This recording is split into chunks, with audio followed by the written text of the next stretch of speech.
രാഷ്ട്രീയ പാർട്ടികളോടാണ്. ഇത്തവണ വോട്ട് ചെയ്യുന്നതിന് മുമ്പ് ഞങ്ങൾ വോട്ടർമാർ സ്ഥാനാർത്ഥികളുടെ കഴിവുകളെയും വിലയിരുത്തും. നമസ്കാരം. ചെറിയ കാര്യങ്ങളിലേക്ക് വീണ്ടും സ്വാഗതം. വോട്ട് വരികയാണല്ലോ. ചെറിയ കാര്യങ്ങളാണ്, പക്ഷെ ഗുണം ചെയ്യും.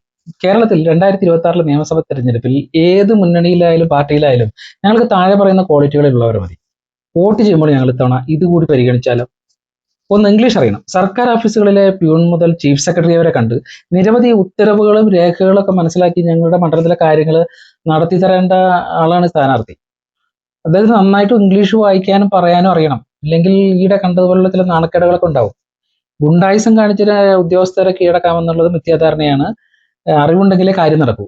എന്താണ് നിയമം, നിയമനിർമ്മാണം, എന്താണ് ചട്ടം, എന്താണ് ചീഫ് സെക്രട്ടറി മുതൽ താഴെ വില്ലേജ് ഓഫീസ് വരെയുള്ള ഭരണ സംവിധാനം, എന്താണ് അവരുടെ അധികാരങ്ങൾ, ത്രിതല പഞ്ചായത്ത് സംവിധാനം, ജുഡീഷ്യറി, പോലീസ് സംവിധാനങ്ങൾ, അധികാരങ്ങൾ എന്നിവയെ കുറിച്ച് നല്ല അറിവുള്ള ആളായിരിക്കണം ഞങ്ങൾക്ക് തരുന്ന സ്ഥാനാർത്ഥി. മൂന്നാമത്, കേന്ദ്രത്തിലെയും സംസ്ഥാനത്തിലെയും ഫണ്ടുകൾ, ത്രിതല പഞ്ചായത്ത് ഫണ്ടുകൾ, മറ്റു ഫണ്ടുകൾ എന്നിവയെക്കുറിച്ച് അറിവുള്ള, അതിന്റെ വിനിയോഗം സംബന്ധിച്ച് പ്രാഥമിക അറിവുള്ള ആളായിരിക്കണം നിങ്ങളുടെ സ്ഥാനാർത്ഥി. നാലാമത്, MLA പണി എന്നത് സാമാന്യം നല്ല ശമ്പളവും അലവൻസും ഒക്കെയുള്ള ഒരു ജോലിയാണ്. നിങ്ങളുടെ സ്ഥാനാർത്ഥി എന്ത് ജോലി ചെയ്യുന്ന ആളാണെങ്കിലും, വ്യവസായ സ്ഥാപനം നടത്തുന്ന ആളാണെങ്കിലും, അല്ലെങ്കിൽ പാർട്ടി ഭാരവാഹിത്വമുള്ള ആളാണെങ്കിലും പകൽ സമയത്ത് പൂർണ്ണമായും മണ്ഡലത്തിന് വേണ്ടിയുള്ള പ്രവർത്തനങ്ങൾക്ക് സമയം കണ്ടെത്താൻ കഴിയുന്ന ആളായിരിക്കണം. വയസ്സ് പ്രശ്നമല്ലെങ്കിലും അതിനുള്ള ആരോഗ്യവും ഉണ്ടായിരിക്കണം. പാർട്ടി സ്ഥാനമുണ്ടെങ്കിൽ മറ്റു ചുമതലകളിൽ നിന്ന് അദ്ദേഹത്തെ മാറ്റി നിർത്തണം.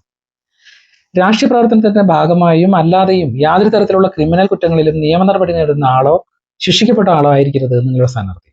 സ്ത്രീകൾ, കുട്ടികൾ എന്നിവർക്കെതിരെയുള്ള അക്രമങ്ങൾ, ആയുധങ്ങൾ ഉപയോഗിച്ചുള്ള ആക്രമണങ്ങൾ എന്നിവയിൽ ആരോപണം പോലും നേരിടുന്ന ആളെ അത് തെളിയിക്കപ്പെടുന്നത് വരെ, നിരപരാധിയാണെന്ന് തെളിയിക്കപ്പെടുന്നവരെ നിങ്ങളുടെ സ്ഥാനാർത്ഥിയാക്കരുത്. ആറാമത്തത്, താൻ ജീവിക്കുന്ന പ്രദേശം, നാട്, രാജ്യം, ലോകക്രമങ്ങൾ എന്നിവയെ പറ്റി സാമാന്യ ധാരണയുള്ളവൾ അല്ലെങ്കിൽ ഉള്ളവനായിരിക്കണം നിങ്ങളുടെ സ്ഥാനാർത്ഥി. അതായത് ലോകബോധം ഉണ്ടായിരിക്കണം. ഏഴാമത്തത്, സർക്കാർ ഓഫീസുകളുടെയും കോടതി, ജുഡീഷ്യറി സംവിധാനങ്ങളുടെയും ഓഫീസ് നടപടിക്രമങ്ങളെ കുറിച്ച് നല്ല അറിവുള്ള ആളായിരിക്കണം നിങ്ങളുടെ സ്ഥാനാർത്ഥി.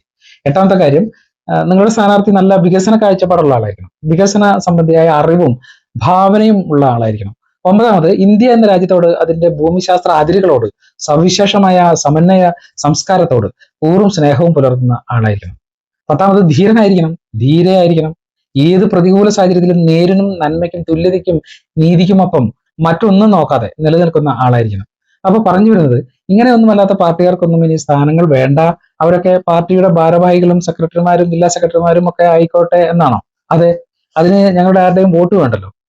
ഇത്തവണയെങ്കിലും നമുക്ക് കഴിവുള്ള സ്ഥാനാർത്ഥികളെയും ജനപ്രതിനിധികളെയും പൂർണ്ണമായി ലഭിക്കാൻ ഈ പോസ്റ്റ് ഷെയർ ചെയ്യുക, ലൈക്ക് ചെയ്യുക, ചാനൽ സബ്സ്ക്രൈബ് ചെയ്യുക, ലൈവ് ചാറ്റിൽ പങ്കുചേരുക.